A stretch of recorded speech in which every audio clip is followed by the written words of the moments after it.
Sejarah pemberontakan pembela tanah air atau PETA di Blitar, Jawa Timur terjadi pada masa akhir pendudukan Jepang atau beberapa bulan sebelum kemerdekaan Indonesia.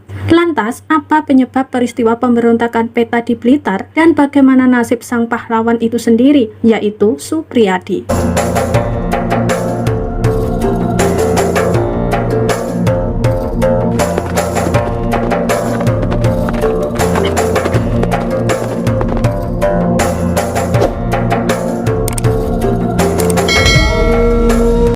Wilayah Indonesia yang semula dijajah Belanda mulai diduduki Jepang atau Dai Nippon sejak tahun 1942 seiring kekalahan di Perang Asia Timur Raya yang merupakan bagian dari Perang Dunia II. Perjanjian Kalijati yang ditandatangani pada tanggal 8 Maret tahun 1942 di dekat Subang, Jawa Barat menjadi tanda bahwa Belanda menyerah tanpa syarat. Maka dari itu, Belanda harus menyerahkan wilayah Indonesia kepada pemerintah militer Jepang.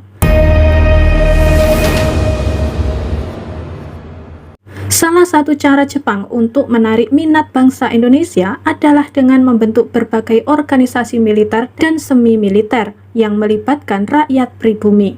Beberapa di antaranya adalah Heiho, Seinendan, Keibodan, Barisan Pelopor, juga PETA. Tujuan pembentukan organisasi-organisasi militer maupun semi-militer tersebut adalah untuk mendukung militer Jepang dalam upaya mempertahankan diri dari serangan pasukan sekutu, termasuk Belanda yang berkeinginan merebut wilayah Indonesia kembali.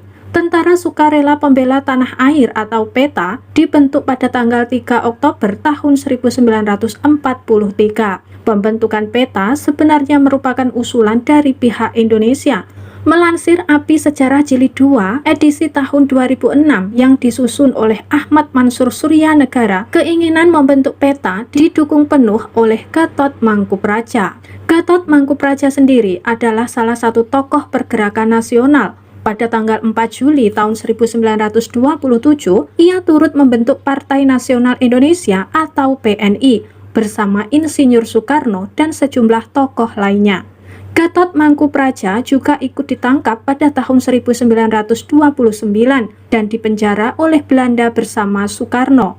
Dalam struktur PETA dikenal tingkatan pangkat yaitu Daidanko atau Komandan Batalion, Judanko atau Komandan Kompi, Sodanko atau Komandan Peleton, Budanko atau Komandan Regu, dan Kyuhei atau prajurit sukarela. PETA dijadikan tentara teritorial untuk mempertahankan Jawa, Bali, dan Sumatera oleh Jepang. Hal itu sebagai langkah antisipasi apabila pasukan sekutu menyerang. Saat itu, Jepang mendapat tekanan dengan kemungkinan serangan dari Amerika Serikat, Inggris, Australia, hingga Belanda yang berada di garis depan pertempuran Asia Pasifik yang menjadi rangkaian Perang Dunia II. Nantinya, PETA berperan besar dalam perang mempertahankan kemerdekaan RI dan menjadi bagian penting dari riwayat pembentukan Badan Keamanan Rakyat atau BKR yang merupakan cikal bakal dari Tentara Nasional Indonesia atau TNI.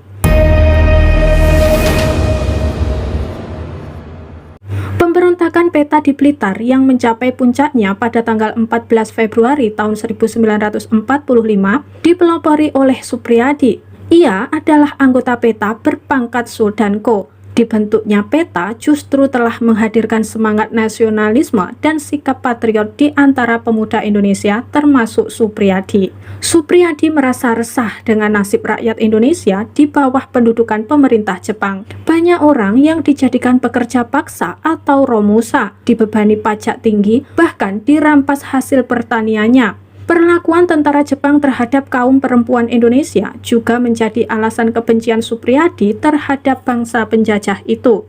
Di dalam PETA sendiri juga muncul perlakuan diskriminasi. Prajurit pribumi atau orang Indonesia diwajibkan memberi hormat kepada tentara Jepang, sekalipun orang Jepang itu berpangkat lebih rendah. Lantaran berbagai hal itu, tulis Nino Octorino dalam Ensiklopedi Pendudukan Jepang di Indonesia terbitan tahun 2013, Suprijadi kemudian menghimpun pasukannya dan merencanakan perlawanan terhadap Jepang. Tanggal 14 Februari tahun 1945 di Blitar yang menjadi tempat penugasan Suprijadi, aksi pemberontakan atau perlawanan peta terhadap Jepang dilakukan. Beberapa tentara Jepang tewas akibat gerakan ini. Pasukan peta pimpinan Suprijadi juga berhasil membawa banyak perlengkapan dan logistik termasuk persenjataan. Sayangnya, Jepang langsung bertindak cepat yang membuat Suprijadi gagal menggerakkan kesatuan lain untuk ikut bergabung dengannya. Jepang mengirim pasukan untuk memburu Suprijadi dan para pengikutnya.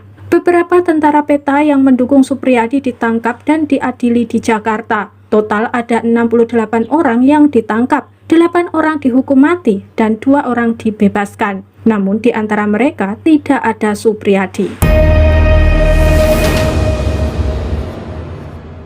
Suprijadi menghilang saat Jepang mengerahkan pasukannya ke Blitar dan nasibnya masih menjadi misteri yang belum tuntas terjawab hingga saat ini. Beberapa versi kemudian muncul, ada yang menyebut bahwa Suprijadi gugur dalam pertempuran melawan Jepang. Ada pula yang memperkirakan Suprijadi tewas diterkam binatang buas di hutan dalam pelariannya. Namun ada juga yang mengatakan bahwa Suprijadi bersembunyi dari Jepang dan tidak pernah ditemukan. Rekan seperjuangan Suprijadi yaitu Kemal Idris dalam autobiografinya bertajuk Kemal Idris Bertarung dalam Revolusi terbitan tahun 1997 yang ditulis Rosihan Anwar masih mengingat masa-masa tersebut. Kemal Idris menulis, pada peristiwa yang tragis itu saya ingat dengan teman saya Suprijadi. Dia menghilang tak tentu rimbanya. Saya kira dia dihabisi oleh Jepang. Artikel yang ditulis Mayor Suparjo dalam majalah Vidya Yuda terbitan tahun 1971 juga memperkirakan hal yang sama terkait nasib Suprijadi. Dikabarkan bahwa Suprijadi menghembuskan nafas terakhirnya di Gunung Wilis ditembak oleh satu regu tentara Jepang. Setelah merdeka pada tanggal 17 Agustus 1945, Indonesia memproklamirkan pemerintahan sendiri. Pada tanggal 6 Oktober tahun 1945, Insinyur Soekarno selaku Presiden RI mengumumkan susunan kabinet. Nama Suprijadi dinyatakan sebagai Menteri Keamanan Rakyat.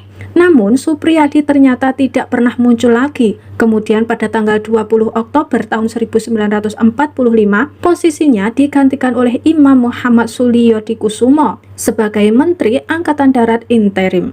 Pemerintah Republik Indonesia kemudian menetapkan Suprijadi sebagai pahlawan nasional Indonesia pada tanggal 9 Agustus tahun 1975.